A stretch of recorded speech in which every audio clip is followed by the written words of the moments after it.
नमस्कार।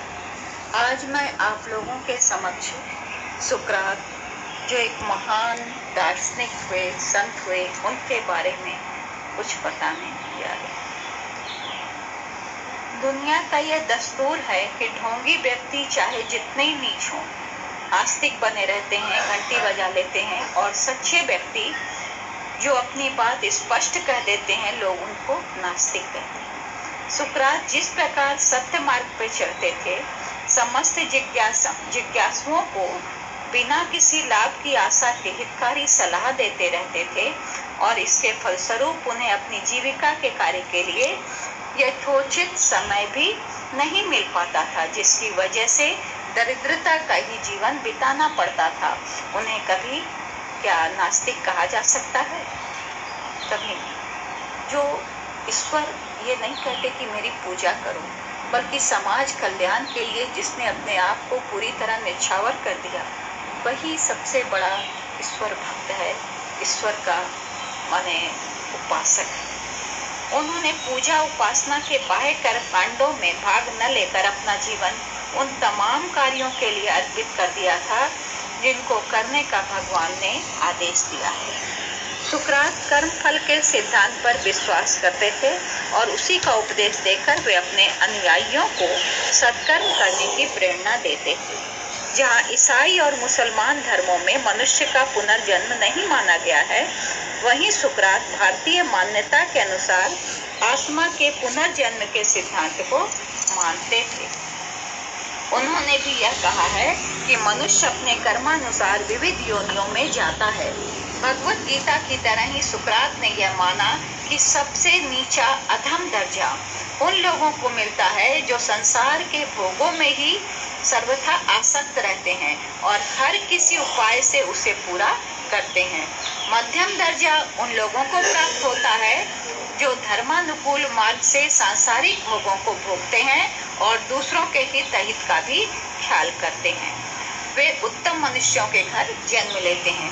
तीसरा दर्जा उन लोगों का है जो माया मोह आदि को त्याग कर अपना संपूर्ण जीवन परमार्थ में लगा देते हैं। स्थूल जगत तथा नश्वर देह की असारता को समझते हैं, उनके प्रति उदासीन रहते हैं।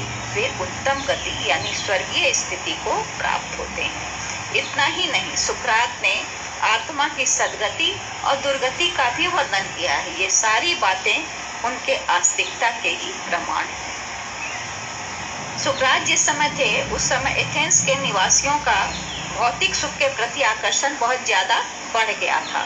लोग आध्यात्मिकता की तरफ से बिल्कुल उदासीन हो गए थे। वे जीवन को पवित्र बनाने वाले सद्गुणों को क्रमशः त्यागते जा रहे थे। इस प्रकार की मनोवृत्ति किसी भी जाति के लिए पतन और अंत का कारण बनती है।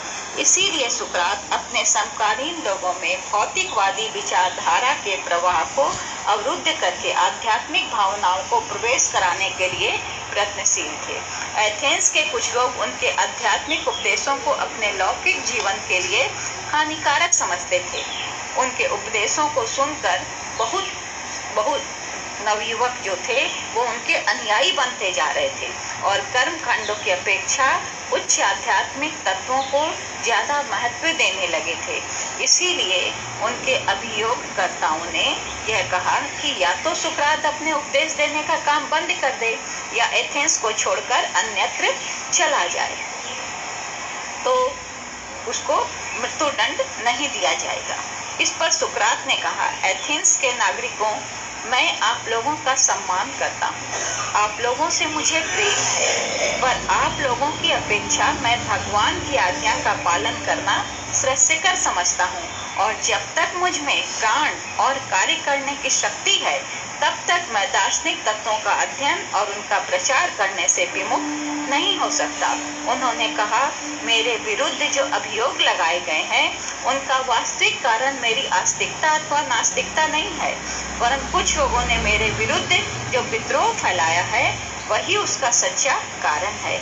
इसलिए यदि इस अभियोग के फलस्वरूप मेरी मृत्यु भी होती है, तो मुझे कोई दुख नहीं है, क्योंकि उसका मूल कारण विद्वेष है। ऐसे ही कारणों से पहले भी अनेक सज्जन लोगों को मृत्यु दंड प्राप्त हो चुके हैं और आगे भी होते रहेंगे। इस तरह कुछ लोगों के विद्वेष के कारण मरने वालों में मेरा नाम कोई अंतिम नाम नहीं होगा।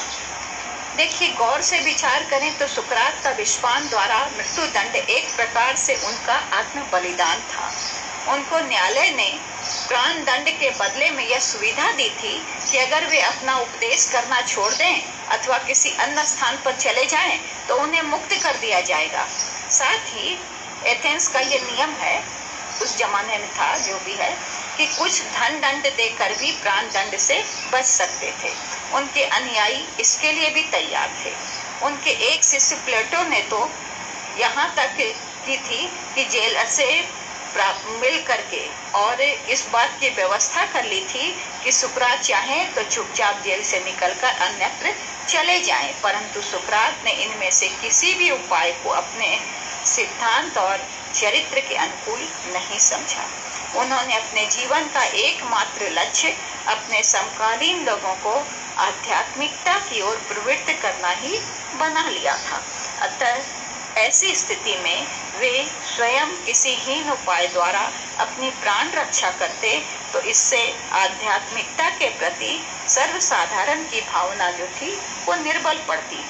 इसलिए शांति और निश्चिंत भाव से उन्होंने अपने प्राण त्याग कर यह सिद्ध कर दिया कि आध्यात्मिकता की शक्ति ही सर्वोपरि है।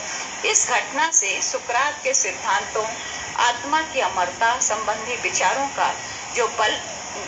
को जो बल मिला, वो हजारों भाषणों और ग्रंथों में मिल सकना संभव न था। उनके बलिदान ने भावना जगत में इतनी बड़ी क्रांति ला दी कि उसका प्रभाव समकालीन लोगों पर ही नहीं वरन आज तक लोग उनसे प्रेरणा ले रहे हैं। सुकरात के सहचर देवता डेमन, जो उन्हें हर समय किसी घटना का पूर्वाभास देते थे, उन्होंने उनके संबंध में भरे न्यायालय में यह स्वीकार किया कि अभी अभी मेरा देवता डेमन मेरे कानों में कहकर गया है कि मृत्यु दंड मिलेगा। उससे डरने की कोई बात नहीं है, क्योंकि ऐसी मृत्यु मनुष्य के लिए सृष्टिकर ही होती है। धन्यवाद।